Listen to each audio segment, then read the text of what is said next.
নমস্কার, আমার প্রিয় কৃষক ভাই ও বোনেরা, আপনাদের প্রত্যেককে স্বাগত জানাই।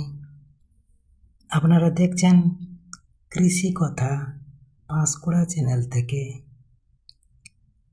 আশা করি আপনারা প্রত্যেকে সুস্থ আছেন, ভালো আছেন। আজ আমরা লঙ্কা চাষের সম্পর্কে টুকিটাকি খবর নিয়ে এসেছি।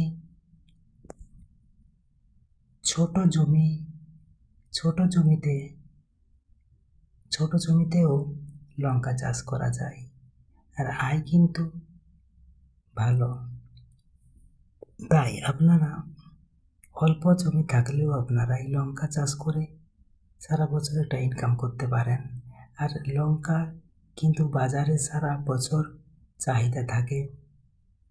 চারা তৈরি করার বীজ ফেলা থেকে শুরু করে 25 দিনের ভিতরে আপনারা চারা তৈরি করে নিতে পারবেন, আর 60 দিনের মাথায় আপনারা লঙ্কা পেয়ে যাবেন।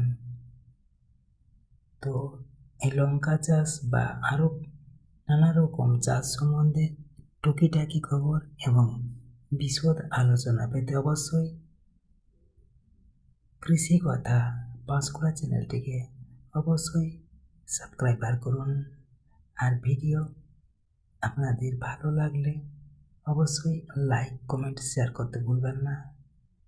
আর আপনারা আরও কী কী চাষ সম্বন্ধে জানতে চান বিশদে, কিংবা কোনো যদি গাছের আপনাদের পরিচর্যার জন্য বা কী বীজ আপনারা নিয়ে চাষ করতে চান, সেগুলো অবশ্যই কমেন্টে জানাবেন। আপনারা জানান, আমরা বিস্তারিত আপনাদেরকে চাষ সম্বন্ধে সাহায্য করব। ধন্যবাদ। প্রত্যেকে ভালো থাকুন আমার পরবর্তী ভিডিওর জন্য।